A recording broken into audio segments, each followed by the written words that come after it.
ಬೆಳಗಾವಿ ಜಿಲ್ಲೆಯ ಉಚ್ಗಾಂವ್ ಗ್ರಾಮ ಪಂಚಾಯತ್ ವ್ಯಾಪ್ತಿ ಬಸುರ್ತೆ ಗ್ರಾಮದಲ್ಲಿ ನಿರ್ಮಾಣವಾಗುತ್ತಿರುವ ಆನೆಕಟ್ಟಿಗೆ ಸಂಬಂಧಿಸಿದಂತೆ ತಮ್ಮ ಭೂಮಿ ಕಳೆದುಕೊಂಡ ರೈತರು ನ್ಯಾಯಸಮ್ಮತ ಪರಿಹಾರ ನೀಡಬೇಕೆಂದು ಇಂದು ಬೆಳಗಾವಿ ರಾಣಿ ಚೆನ್ನಮ್ಮ ಚೌಕದಲ್ಲಿ ರಸ್ತೆ ತಡೆ ಪ್ರತಿಭಟನೆ ನಡೆಸಿದರು. ರೈತರ ಬೇಡಿಕೆ ಸ್ಪಷ್ಟವಾಗಿದೆ. ಆನೆಕಟ್ಟಿಗಾಗಿ ಸಂಪಾದನೆಗೊಂಡ ಪ್ರತಿ ಎಕರೆಗೂ 2 ಕೋಟಿ ರೂಪಾಯಿ ಪರಿಹಾರ ಹಾಗೂ ಪ್ರತಿ ಟನ್ ಕಬ್ಬಿಗೆ ಸೂಕ್ತ ಬೆಂಬಲ ಬೆಲೆ ಘೋಷಿಸಬೇಕೆಂದು ಅವರು ಒತ್ತಾಯಿಸಿದರು.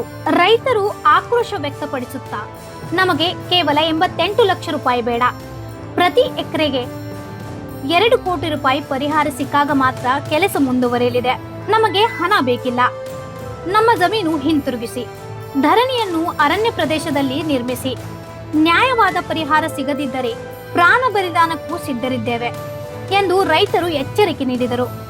ಅವರು ಸರ್ಕಾರದ ವಿರುದ್ಧ ಆಕ್ರೋಶ ವ್ಯಕ್ತಪಡಿಸುತ್ತಾ, ಗುಜರಾತ್ನಲ್ಲಿ ಪ್ರತಿ ಟನ್ ಕಬ್ಬಿಗೆ 4,450 ರೂಪಾಯಿ ಮತ್ತು ಮಹಾರಾಷ್ಟ್ರದಲ್ಲಿ 3,500ಕ್ಕಿಂತ ಹೆಚ್ಚು ದರ ನೀಡಲಾಗುತ್ತಿದೆ. ಆದರೆ ಕರ್ನಾಟಕದಲ್ಲಿ ಸರ್ಕಾರ ಮಾತ್ರ ರೂಪಾಯಿ 950 ಕೋಟಿ ಬಾಕಿ ಉಳಿಸಿಕೊಂಡು ರೈತರ ಮೇಲೆ ಅನ್ಯಾಯ ಮಾಡುತ್ತಿದೆ. ಆದರೆ ಇದರ ಬಗ್ಗೆ ಒಬ್ಬ ಸಚಿವ ಆಗಲಿ ಅಥವಾ ಶಾಸಕರಾಗಲಿ ಮಾತನಾಡುತ್ತಿಲ್ಲ ಎಂದು ಅಸಮಾಧಾನ ವ್ಯಕ್ತಪಡಿಸಿದರು. ಇವತ್ತಿನ ದಿನ ಏನಾಗೈತಪ್ಪ ಅಂತಂದ್ರ ರಾಜ್ಯಾದ್ಯಂತ ನೋಡ್ಬೇಕು ನಾವು ಕಬ್ಬಿನ ಬೆಲೆಗಾಗೋಸ್ಕರ ರೈತರ ಬೀದಿಗಿಳಿದ್ದಾರ. ಆದ್ರ ಸಕ್ಕರೆ ಕಾರ್ಖಾನೆ ಮಾಲೀಕರು ಯಾರು ಅಂದ್ರ MLAಗಳು, ಮಂತ್ರಿಗಳು ಇವ್ರೆಲ್ಲ ಅದಾರ. ಆದ್ರ ಒಬ್ರು ಮುಖ್ಯಮಂತ್ರಿಗೆ ಮನವಿ ಕೊಡ್ತ ಅವರು ಪಿಟ್ಕೊಂಡ್ಲಿಲ್ಲ, ಉಸ್ತುವಾರಿ ಮಂತ್ರಿಗೆ ಮನವಿ ಕೊಡ್ತ ಅವರು ಪಿಟ್ಕೊಂಡ್ಲಿಲ್ಲ. ಯಾಕ ಈ ತರ ಮಾಡತಾರ ಗೊತ್ತಿಲ್ಲ. ರಾಜಕಾರಣ ಮಾಡೋದಕ್ಕೋಸ್ಕರ ಇವ್ರು ಆ ಕುಟುಂಬ ಈ ಕುಟುಂಬ ಅಂತ ಹೇಳಿ ಬಡದಾಡ್ತಾರ. ಆದ್ರ ಈ ರೈತನಿಂದ ಇವತ್ತು ಓಟ್ ಹಾಕಿಸ್ಕೊಂಡ್ ನೀವು ಒಂದು ಎತ್ತರೊಳಗೆ ಬೆಳೆದಾರೆ. ರೈತರಿಂದ ಕಬ್ಬು ನುರಿಸ್ಕಾರ ನೀವು ಮತ್ತೊಂದು ಫ್ಯಾಕ್ಟ್ರಿಗಳನ್ನ ಕಟ್ಸಿದಾರೆ. ಆದ್ರ ಈ ರೈತಿಗೆ ಯಾಕೆ ಮೋಸ ಮಾಡತ್ತೀರಿ? 40 ಲಕ್ಷ ಕುಟುಂಬ ಐತಿ ರಾಜ್ಯೊಳಗ. ಈ 40 ಲಕ್ಷ ಕುಟುಂಬದ ನಿಮಗ್ ಓಟ್ ಬೇಕೋ ಬ್ಯಾಡೋ? ಮತ್ ಇನ್ನೊಂದ್ ಹೇಳ್ಬೇಕಂದ್ರ ಈ ರೈತನ ಅನ್ನ ನೀವು ಉಂತಾರೋ ಇಲ್ಲೋ ಅನ್ನುವಂತದೊಂದು ನೀವು ವಿಶೇಷವಾಗಿ ಹೇಳ್ಬೇಕಾಗತ್ತೆ. ಯಾಕಂದ್ರೆ ಬಾಯಿ ಬಿಚ್ಚಿ ಮಾತಾಡ್ರಿ. ಯಾಕಂದ್ರೆ ನೀವು ನಮ್ಮ ಮನೆ ಬಾಗಿಲ್ ಬರ್ಬೇಕು ಓಟ್ ಕೇಳಾಕ. ನಮ್ 40 ಲಕ್ಷ ಕುಟುಂಬದ ಕಬ್ಬು ಬೆಳೆಗಾರರ ಬಾಗಲಕ್ಕ ನೀವು ಬರ್ಲೇಬೇಕ. ಇಲ್ಲ ಬಾಳ ದೋಷ ಇರುದಿಲ್ಲ. ನಮಗೂ ಅಂದ್ರ ನಾವ್ ಯಾವಾಗ ಬೀದ್ಯಾಗ ಕುಂತವಲ್ಲ ಹಿಂಗ ನೀವು ಮನಿಗೆ ಯಾವಾಗ ತಿರ್ಗಾಡ್ತಾರೆ ಅವಾಗ ನಿಮಗ್ ಎಲ್ಲಾ ಕಬ್ಬು ಬೆಳೆಗಾರರು ತಕ್ಕ ಉತ್ತರವನ್ನು ಕೊಡ್ತಾವ. ನಿಮಗ್ ತಕ್ಕ ಉತ್ತರವನ್ನು ಕೊಡ್ತಾವ. ಯಾಕಂದ್ರ ಯಾವ್ದ ಪಕ್ಷದವಿರ್ಲಿ ನಿಮ್ಗೆ ಎಚ್ಚರಿಕೆ ಕೊಡತ್ತವ. ಎಚ್ಚೆತ್ಕೊಳ್ರಿ. ನಾವೇ ನಿಮ್ ಕಡೆ ಭಿಕ್ಷಾ ಬಿಡತ್ತಿಲ್ಲ. ಯೋಗ್ಯವಾದ ವೈಜ್ಞಾನಿಕ ಬೆಲೆ ಕೊಡ್ರಿ.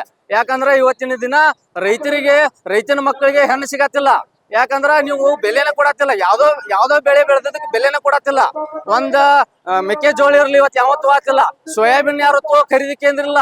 ಸಾಕಷ್ಟ ಅವಾಗಿಂದ ನಾವು ಎಲ್ಲಾ ರೈತ ಮುಖಂಡರಾಗ್ಲಿ ನಮ್ಮ ರೈತರಾಗ್ಲಿ ಹೋರಾಟ ಬೀದಿಗಿಳಿದು ಹೋರಾಟ. ಇದು ಯಾವ ಸ್ಥಿತಿ ರೀ? ಪಕ್ಕದ ರಾಜ್ಯದೊಳಗ 3,500 ರೂಪಾಯಿ ಕೊಡತ್ತಾರ ಮಹಾರಾಷ್ಟ್ರ ಒಳಗ. ಆ ಮಹಾರಾಷ್ಟ್ರಕ್ಕಿಂತ ಕೇವಲ ನಮ್ ಕರ್ನಾಟಕ ಇವತ್ತು ಮಾಡಿಡತ್ತ ನೀವು ಆಡಳಿತ ಮಾಡೋರ. ನಿಮಗ್ ನಾಚಿಕೆ ಆಗುದಿಲ್ಲ? ನಾಚಿಕೆ ಮಾನ ಮರ್ಯಾದೆ ಇದ್ರ ನಾವು ರೈತ ಬೆಳೆದಂತ ಅನ್ನ ತಿನ್ನತ್ತಿದ್ರ ರೈತಿಗೋಸ್ಕರ ರೈತರ ಸೇವೆ ಮಾಡಂತ ಹೇಳಿ ನಿಮ್ಗೆ 2 ಮಾತು ಹೇಳಕ್ ಇಷ್ಟಪಡ್ತಾರೆ. ಪ್ರತಿಭಟನೆ ಬಳಿಕ ಜಿಲ್ಲಾಧಿಕಾರಿ ಮೊಹಮ್ಮದ್ ರೋಷನ್ ರೈತರ ಮನವಿ ಸ್ವೀಕರಿಸಿ ಬಸುರ್ತೆ ಚೆಕ್ ಡ್ಯಾಂ ಕುರಿತು ಶುಕ್ರವಾರ ಗ್ರಾಮಸ್ಥರೊಂದಿಗೆ ವಿಶೇಷ ಸಭೆ ನಡೆಸಲಾಗುವುದು ಮತ್ತು ಸಮಸ್ಯೆಗೆ ಪರಿಹಾರ ಕಂಡುಕೊಳ್ಳಲು ಪ್ರಯತ್ನ ಮಾಡಲಾಗುತ್ತದೆ ಎಂದು ಭರವಸೆ ನೀಡಿದರು.